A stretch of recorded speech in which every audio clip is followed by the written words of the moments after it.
dneska to bude opravdu naprostá česká klasika, vepřová pečeně, knedlíky, zelí, jdeme na to. Mám tady kus vepřové pečeně.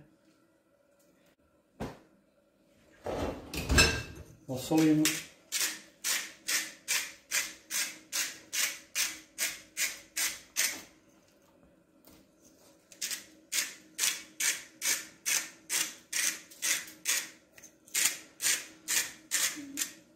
Zase prosím vás, z mého pohledu je důležitý, solte to vždycky na prkínku nebo mimo vždycky tu mísu, v který to bude, nebo ten pekáček, v kterým to budete pít, protože když vám ta sůl takhle napadá okolo, tak vám vlastně napadá do té šťávy a pak je problém, že to může být opravdu moc slaný. Takže kmín, takhle 2 cibulky sem, 2 cibulky takhle, kousek česneku, přidám tam vodu,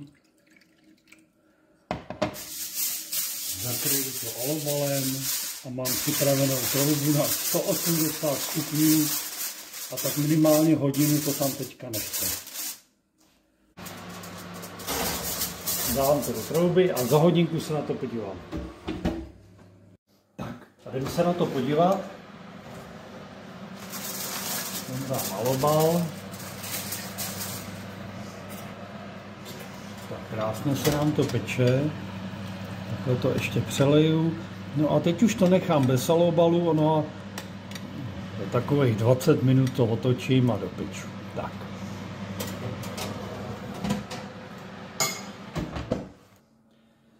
Tak, 20 minut je pryč. Ještě přelejeme hezky. Takhle, teď vám to začíná hezky barvit. To je ono, tak. A dalších 20 minut máme pauzu. Teď. Dalších 20 minut uběhlo. Tak maso už máme krásně pečení. Z té jedné strany otočím to. No a teď už to budu muset přelívat častěji, protože ta tučná strana z té lícní strany, jak bych řekl, se jak si musí ošetřovat častěji. No a mezi tím, co se nám peče maso, se nám tady vaří voda. Zelí jsem nakrájel, někdo to krájí na strouhači, někdo rukama, někdo na mašině, je to na vás. Nasypu tam zelí. Přišla se na nás podívat vnučka. Kmín.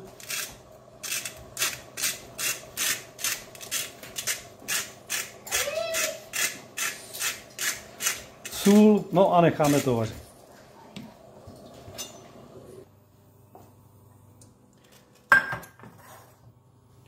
Tak si uděláme cibulku. Já jsem tam tuk. Přidám cibulku. A tentokrát ta cibulka může být jenom trošku, jak začne lehonce barvit, tak končíme.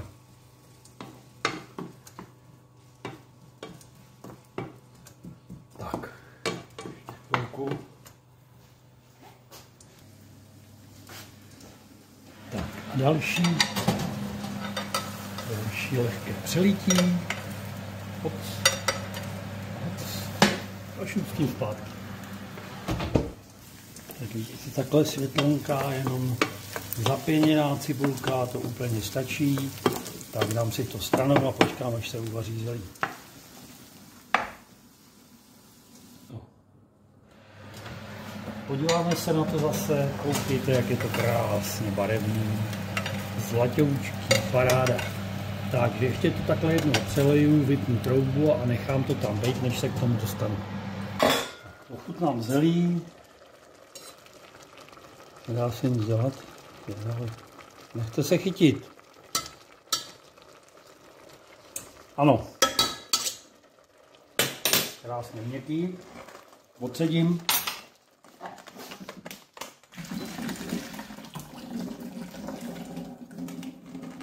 Tak téměř žádná voda mi tam nezůstala. Teď tam přidám tu cibulku.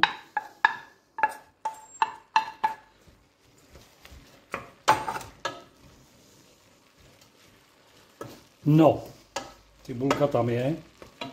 A teď tady mám hrubou mouku. Prosím vás, je to hezčí, když se to dělá žičkou, ale přece jenom to udělám rukou, protože se to lepší.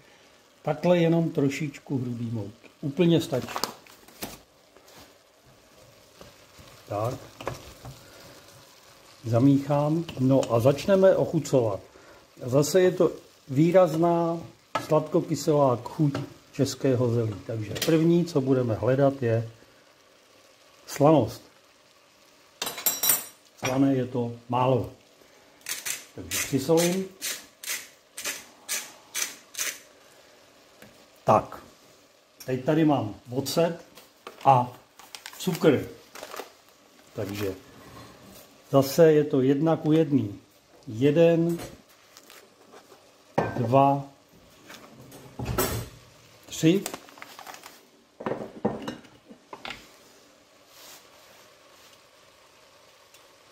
A 1, 2, 3. No, teď to zamíchám. Je to taková mimotechnická pomůcka pro zelí, když ho máte dochucený a ochutnáte ho a ono vám jak si tou svojí sladkokyselostí maloučko skroutí pusinku, tak to je přesně ono, protože tohleto hlávkový zelí, když chviličku postojí, což většinou postojí, já nevím, 10-20 minut, než budete servírovat, tak to zelí vlastně tu intenzivní chuť stáhne a pak to budete mít úplně přesně akorát. Takže to necháme chviličku odpočinout. Tak zelí máme trošku odleželý, jako takhle ochutná. Nejlépe to ochutnáte tady ta šťáva, co je dole. No, já myslím, že to je přesně ono. Nic. 3 žíce cukru, 3 žíce octa, osolit. Perfektní, dám to stranou. No a vyndám si to masostrouby.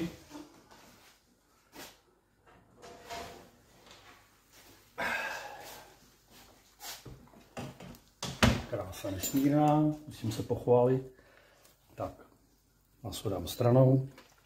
No a mám vybrutou troubu, tak ho tam dám zase takhle do otevření trouby zpátky na teplo. No a tady to, protože nemůžu udělat, samozřejmě můžete to polejvat touhletou šťávou, to taky jde, ale když chcete mít pěknou šťávu, tak si to takhle přelejte do pánvičky. Pokud byste to dělali na pekáčku plechovým, tak to jde přímo v něm. A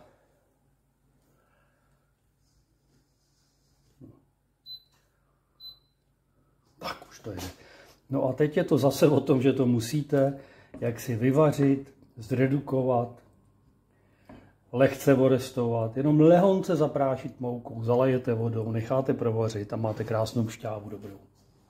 Chvíličku se nám to vaří. Tady to můžete samozřejmě ze začátku vyvářet rychle a pak ke konci už samozřejmě pomalu.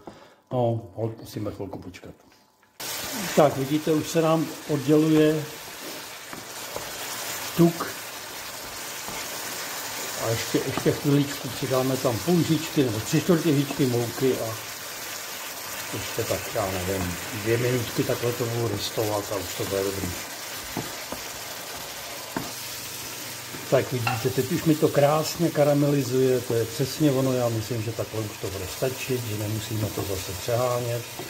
Takže prosím vás, takhle mám zhruba 3/4 žičky mouky. Zase udělám takovou výšku trošku to zarestuju.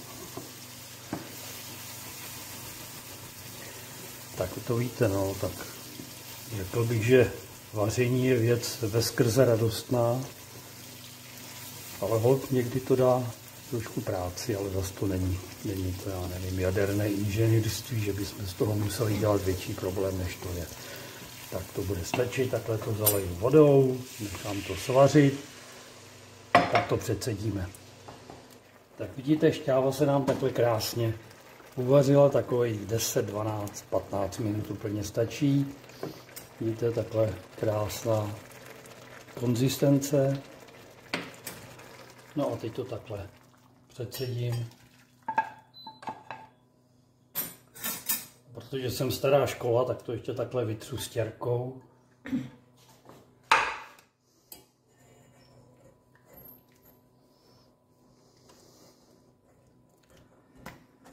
pasíruju tam i ten česnek a tu cibuli a tu chuť, aby jsme tam měli. Tak. No a jdeme na závěrečnou fázi.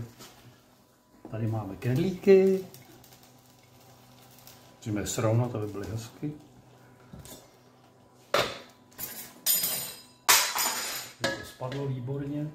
Tak zase takhle knedlíky tady vlevo k hostovi, přílohu, zelí nebo cokoliv jiného. Takhle nahoru. Tak pěkný kousek masa. Krásný. Takhle.